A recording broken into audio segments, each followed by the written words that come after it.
And now there is little left for me to tell, and my tale draws to its end, for which I am thankful, for I am very old and writing is a weariness to me, so great a weariness indeed that many a time during the past winter I have been near to abandoning the task.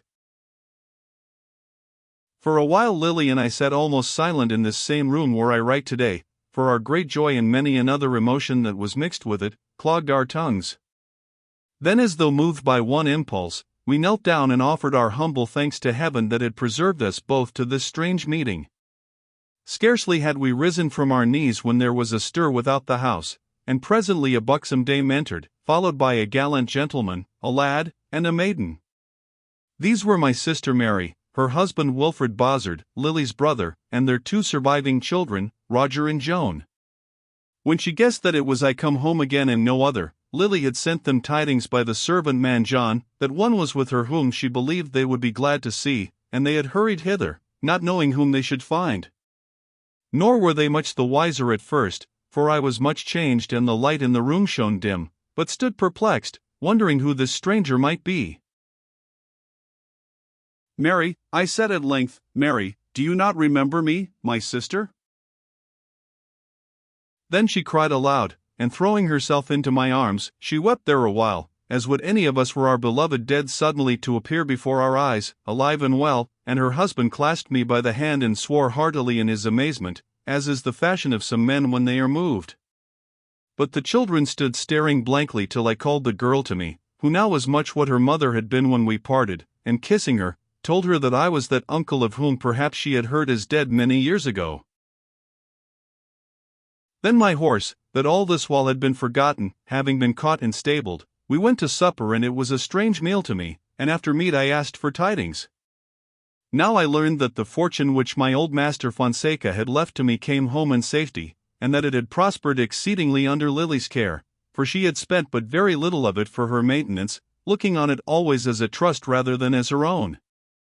When my death seemed certain, my sister Mary had entered on her share of my possessions, however, and with it had purchased some outlying lands in Earsham and Headnam, and the wooden manor of Tyndall Hall in Ditchingham and Broome.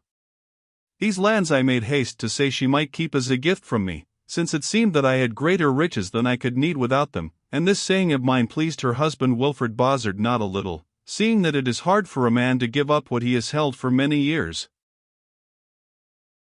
Then I heard the rest of the story, of my father's sudden death, of how the coming of the gold had saved Lily from being forced into marriage with my brother Geoffrey, who afterwards had taken to evil courses which ended in his decease at the age of 31, of the end of Squire Bozzard, Lily's father, and my old enemy, from an apoplexy which took him in a sudden fit of anger. After this, it seemed, her brother being married to my sister Mary, Lily had moved down to the lodge, having paid off the charges that my brother Geoffrey had heaped upon his heritage, and bought out my sister's rights to it.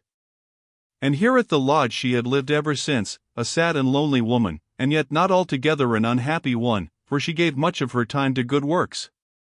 Indeed, she told me that had it not been for the wide lands and moneys which she must manage as my heiress, she would have bade ken herself to a sisterhood, there to wear her life away in peace, since I being lost to her, and indeed dead, as she was assured, for the news of the wreck of the Carrack found its way to Ditchingham, she no longer thought of marriage, though more than one gentleman of condition had sought her hand. This, with some minor matters, such as the birth and death of children, and the story of the great storm and flood that smote Bungay, and indeed the length of the Vale of Waveney in those days, was all the tale that they had to tell who had grown from youth to middle age in quiet. For of the crowning and end of kings and of matters politic, such as the downfall of the power of the Pope of Rome and the sacking of the religious houses which was still in progress, I make no mention here.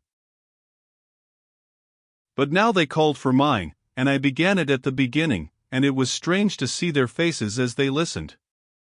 All night long, till the thrushes sang down the nightingales, and the dawn shone in the east, I sat at Lily's side telling them my story, and then it was not finished.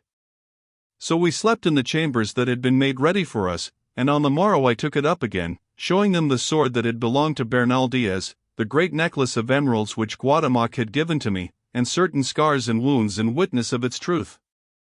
Never did I see folk so much amazed, and when I came to speak of the last sacrifice of the women of the Otomy, and of the horrid end of de Garcia who died fighting with his own shadow, or rather with the shadows of his own wickedness, they cried aloud with fear, as they wept when I told of the deaths of Isabella de Siguenza and of Guatemoc, and of the loss of my sons.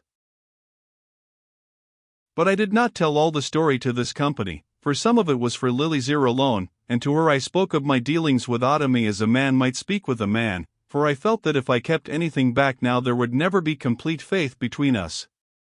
Therefore I set out all my doubts and troublings, nor did I hide that I had learned to love Otomy, and that her beauty and sweetness had drawn me from the first moment when I saw her in the court of Montezuma, or that which had passed between us on the stone of sacrifice. When I had done, Lily thanked me for my honesty and said it seemed that in such matters men differed from women, seeing that she had never felt the need to be delivered from the temptation of strange loves. Still we were as God and nature had made us, and therefore had little right to reproach each other, or even to set that down as virtue which was but lack of leaning.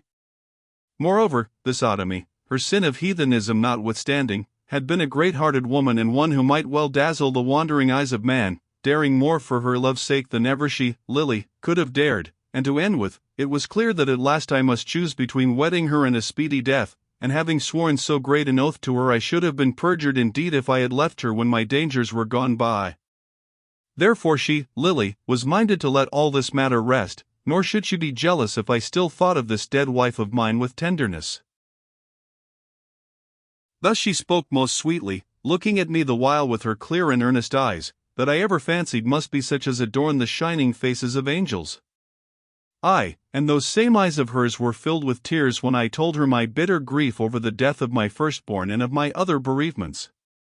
For it was not till some years afterwards, when she had abandoned further hope of children, that Lily grew jealous of those dead sons of mine and of my ever-present love for them. Now the tidings of my return and of my strange adventures among the nations of the Indies were noised abroad far and wide, and people came from miles round, aye, even from Norwich and Yarmouth, to see me, and I was pressed to tell my tale till I grew weary of it. Also a service of thanksgiving for my safe deliverance from many dangers by land and sea was held in the church of St. Mary's here in Ditchingham, which service was no longer celebrated after the rites of the Romish faith, for while I had sojourned afar, the saints were fallen like the Aztec gods. The yoke of Rome had been broken from off the neck of England, and though all do not think with me, I for one rejoiced at it heartily who had seen enough of priestcraft and its cruelties. When that ceremony was over and all people had gone to their homes, I came back again to the empty church from the hall, where I abode a while as the guest of my sister and her husband, till Lily and I were wed. And there in the quiet light of the June evening I knelt in the chancel upon the rushes that strewed the grave of my father and my mother, and sent my spirit up towards them in the place of their eternal rest, and to the God who guards them. A great calm came upon me as I knelt thus, and I felt how mad had been that oath of mine that as a lad I had sworn to be avenged upon de Garcia, and I saw how as a tree from a seed, all my sorrows had grown from it. But even then I could not do other than hate de Garcia, no, nor can I to this hour. And after all it was natural that I should desire vengeance on the murderer of my mother, though the wreaking of it had best been left in another hand. Without the little chancel door I met Lily, who was lingering there knowing me to be within, and we spoke together. "Lily," I said, "I would ask you something. After all that has been, will you still take me for your husband, unworthy as I am?" "I promised so to do many a year ago, Thomas," she answered, speaking very low, and blushing like the wild rose that bloomed upon a grave beside her, "and I have never changed my mind. Indeed, for many years I have looked upon you as my husband, though I thought you dead." "Perhaps it is more than I deserve," I said. "But if it is to be, say when it shall be, for youth has left us and we have little time to lose." "When you will, Thomas," she answered, placing her hand in mine. Within a week from that evening we were wed. And now my tale is done. God, who gave me so sad and troublous a youth and early manhood, has blessed me beyond measure in my middle age and eld. All these events of which I have written at such length were done with many a day ago. The hornbeam sapling that I set beneath these windows in the year when we were married is now a goodly tree of shade, and still I live to look on it. Here in the happy valley of the Wavani, safe from my bitter memories and that longing for the dead which no time can so much as dull, year after year has rolled over my silvering hairs in perfect health and peace and rest, and year by year have I rejoiced more deeply in the true love of a wife such as few have known. For it would seem as though the heartache and despair of youth had but sweetened that most noble nature till it grew well nigh divine.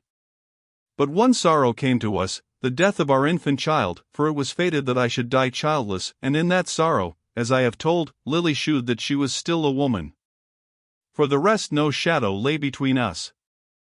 Hand in hand we passed down the hill of life, till at length in the fullness of her days my wife was taken from me. One Christmas night she lay down to sleep at my side, in the morning she was dead. I grieved indeed and bitterly, but the sorrow was not as the sorrows of my youth had been, since age and use dull the edge of mortal griefs, and I knew and know that we are no long space apart. Very soon I shall join Lily where she is, and I do not fear that journey. For the dread of death has left me at length, as it departs from all who live long enough and strive to repent them of their sins, and I am well content to leave my safety at the gates and my heavenly comfort in the almighty hand that saved me from the stone of sacrifice and has guided me through so many perils upon this troubled earth. And now to God my Father, who holds me, Thomas Wingfield, and all I have loved and love in his holy keeping, be thanks and glory and praise. Amen.